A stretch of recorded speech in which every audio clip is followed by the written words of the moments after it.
Welcome to the internet, and welcome to America where anything goes. You can do whatever you want to do until you get caught.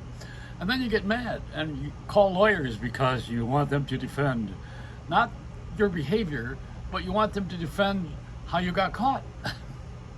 The laws of applying to a corporation now, for instance, let's bring up the terrible Trump name now. I hate to do this because I don't want to sound like I'm Republican or Democrat. I'm a political atheist.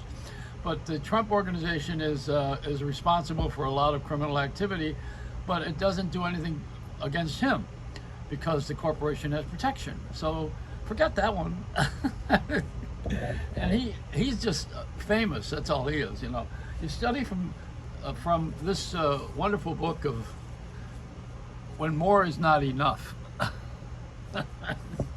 It is so typical. What do I have here? My NAB or NBA? What is it?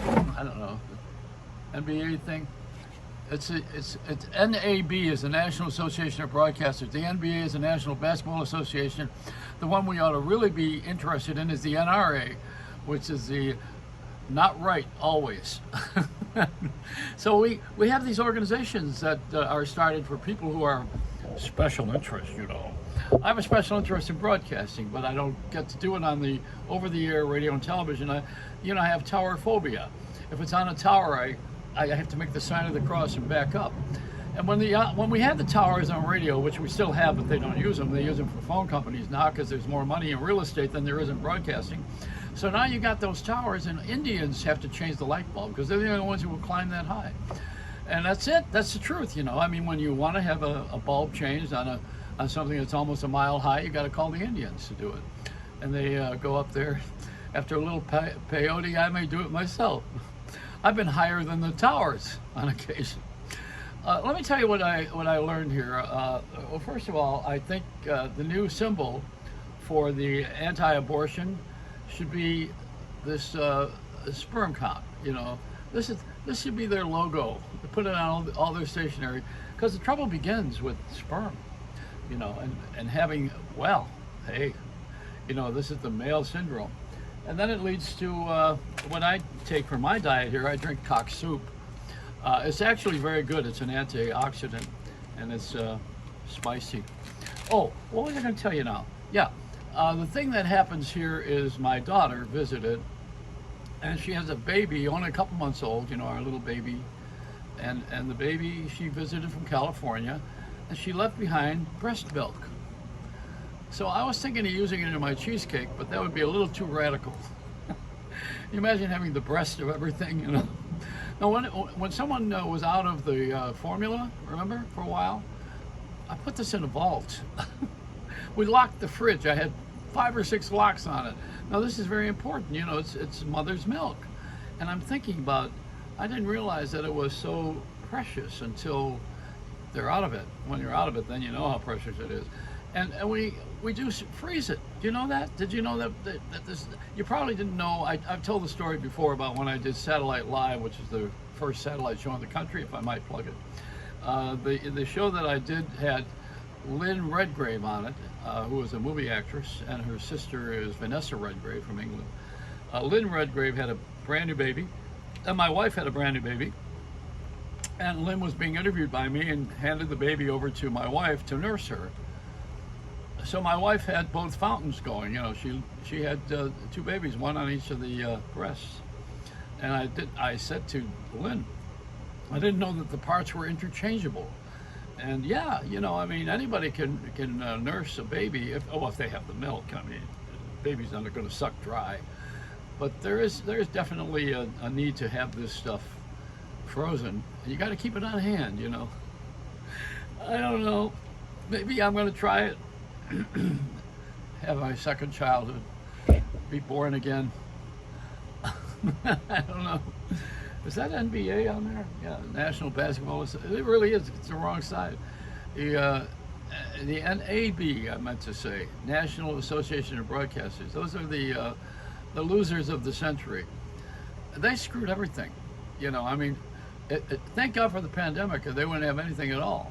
Pandemic at least gave people a reason to stay at home and listen to radio and watch a little bit of over-the-air television if they didn't have cable, or if they didn't have a phone, or if they didn't pay the bill and the service is cut off. But I think everybody was a little bit more relaxed during the pandemic. People let you slide a little bit on what you owed. Now they're coming down on you like a vengeance, you know. You didn't do this, you didn't do that, you owe this, you owe that. Now all of a sudden everybody's punishing. They're into that real punishing mode of getting even and getting all their money back. Everything that you've ever owed anybody, you have to pay it now, because now everybody's charged more for everything. You know, the entire country is more expensive. This is a very costly ride to be here in this country now, you know. It used to be easy. You go to Chinese food on a holiday and it was very inexpensive. You have a little bit of a hot dog, maybe a hot dog was cheap, only at Costco. So, you know, there's nothing that you can really escape with anymore except the fact of the life that you have to make a lot more money. And when you make money, you have to get along with people you work with, or they will screw you and make sure that you are not there too much longer. There was a little report on that this morning, on how you have to make a bestie, a friend of someone who works alongside you, because they'll tell you when the boss is going to get rid of you and get you in trouble. Do I have a butterfly back there? Yeah, you know, I'm in an area. I attract butterflies because they're gentle and sweet. This one looks like a moth. This is a big one. Why did they get off on that? Because it kept, you know, I'm looking and I'm saying, what's on the back of the screen there? You know, I was going to try to scratch it off the screen. It's back there. But you know, we have a friend at work now. Everybody always has to have a team. You know, nobody does anything alone. You gotta have a team. And we're all so picky. Everybody wants to, when I say everybody, I mean the country as a rule now wants to punish everybody. They want to find what's wrong, punish people for what they've done that's wrong. And we have to start on the right side from now on. We got to get better. I think I'm at a point now where I offer a lot of forgiveness. And as Les Paul used to say to me, you know, at 95 years old, he said, shrinkage, allow for shrinkage. That's what you do at 95 years old. I'm beginning a little younger, I'm 94, but I look good for 94. Tell people you're older, then they always compliment you. Or you hang around with older people, you look younger. Or you're 99 years old, as George Burns was, and he was going to do a 100-year-old appearance at the Palladium. And Mel Brooks says, what? He says, I'm going to go to the appearance, I'll be 100 years old, I'm going to be at the Palladium. And what did George Burns do? Looked at Mel Brooks in the eyes and says, I'm going to perform. And Mel Brooks says, you're just asking for it. At 100 years old, you're asking for a lot of things. There's a woman that had 100 grandchildren and great-grandchildren. She was Grandma Moses, I think, 99 years old. They had her on the news recently. There's a lot of things that are odd on the news now because we're living longer. I don't know if it's the medical profession that's helping us to live longer, or that we're just so damn mean we don't want to die. That's more like it. The high cost of leaving, too. Nobody wants to go because you got to pay for that funeral. You can't even get cremated easily anymore. It used to be something people would burn you at will. They'd say, oh, good, let them go. And they say ashes to ashes, dust to dust, throw it out in the Neptune Society, put the ashes out to sea. But now they charge you thousands of dollars just to be cremated. There was a lightning strike at the White House today, incidentally, about 6 different lightning strikes at the White House. Drove the president to sobriety. He pushed him up on off his chair. No, he didn't get hit. The people outside did. There were a bunch of people who are left over from January 6th. That's what they need, is a lightning strike. Just what you need is another goose, right? Those guys are unbelievable. They look like they're, I mean, I've lived through a lot of things. I've lived through that. I did a documentary on my daughter with the hippies up in Humboldt County, and I've lived through all of my childhood. You know, we've had Hell's Angels, we've had the Gang of Five, we've had Bobby Seale, and all the people who were outrageous and doing all these things that were anti-government, the Vietnam War, Jane Fonda, everybody who was moving along with something they didn't like. But I ain't never seen nothing like that January 6th thing, where all these people stormed the White House. Wow. What if all the good people stormed Mar-a-Lago? How would that be? It wouldn't be too happy. Oh man, I don't know that we have to bring politics into this, but it's so much a part of the fabric now. You know, we've made it a national sport, and nobody can say anything anymore without bringing some political thing in there, in a law or the way to get around the law. Certain laws we want to look at the papers for the invasion of the collection of the materials from Mar-a-Lago by the FBI. We want to see what the order was. Let's look at the inventory list, what they wanted to achieve, why they went in there anyway to begin with. Now CNN says they want to look at this. The media wants to look at anything that'll keep them alive to get to the next Morgan and Morgan commercial, or the pharmaceuticals, or the cars that they can't sell. You know, everybody is trying to make a buck. And this is it. It's not about national interests anymore. It's about self-interest. Selfie. That's why I gave myself the Selfie Award. I didn't wait till the honor of the National Hall of Fame. I did not get that honor. They did not give me the honor this year. Again, they passed me by. They usually give it to you when you were posthumous. That means dead. Why would you award me something when I can't appreciate it? Give it to me now. And the money that goes along with it. See, I think these awards ought to be accompanied by a check. I think when you get an Oscar, you ought to get some money with it. At least an envelope with some money in it, like my sister used to do when I had a birthday. But what are you going to do with $2? Yeah, you know, there's nothing that you can do that's going to make people happy except to give them money. They love to get money anymore. I mean, people want to buy whatever they want to buy. The kids say, they look at the money and go like this, you know. They put it aside and go out and buy, well, my kids in particular are buying Legos. I think they have a Lego-built grandfather. They want to get away with me. I told you why they call them grandfathers, because it costs me that much every time I visit them. It's a grand. So, you know, there's a cost on everything. The high cost of leaving is what I was talking about with the morticians and the loved ones. They call us loved ones when we're dead. The loved ones. What were we when we were alive? Hated ones. The hated ones. The criminals. The suspects. Now we're the loved ones. Isn't that sweet?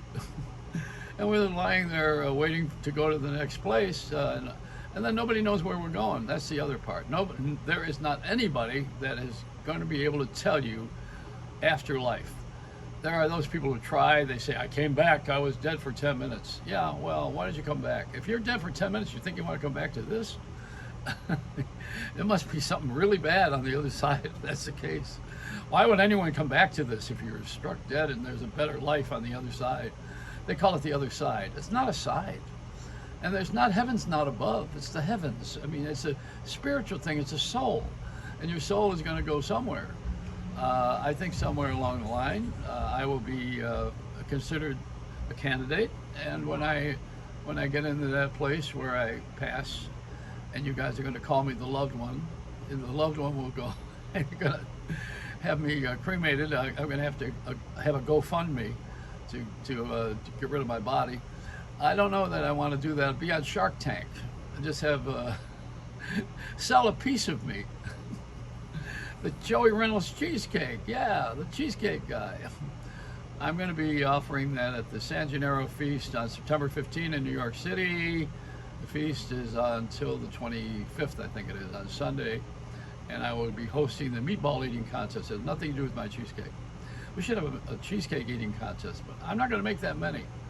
But the meatballs, we make 1,000 of them, and people gobble them down. Like they do that hot dog eating contest in Coney Island. Except this is in Little Italy, and it's quite an accomplishment every year to have a guy who weighs about 90 pounds eating 400 meatballs. Boy, is that ever you got to be laid up for 3 days after that. I would never do that. I think somewhere people want to be famous. They want to be recognized. They want to be known. And then some hold on too long, as you probably have seen lately. What I don't get, I don't understand is why you can get mad at anybody who is in the spotlight every day, except if they're doing things wrong every day. But you know, you got a president, an ex-president who acts like he's never going to go away. When does this end? Don't you want to know that? I mean, I want to know the end of my life, but maybe I don't. And I want to know when his end of his life is. When does that? When does this whole charade and this ball game, when does it end? And they say Joe Biden's too old to run again. What does that mean? Am I too old to sit here? You know, it's not about your age, but yet it's about your body falling apart. And at this age, they say that I'm a candidate for that because I'm not taking good care of my health. Why? Well, because I'm talking against politics, that's why. That's very unhealthy. So before I get killed by the NAB, NBA, NRA, I become an initial dropper. Let me just say that I will see you with the Joey Reynolds cheesecake. We're going to start selling it online, and let a smile be your umbrella, but don't get a mouthful of rain. It's a Reynolds wrap.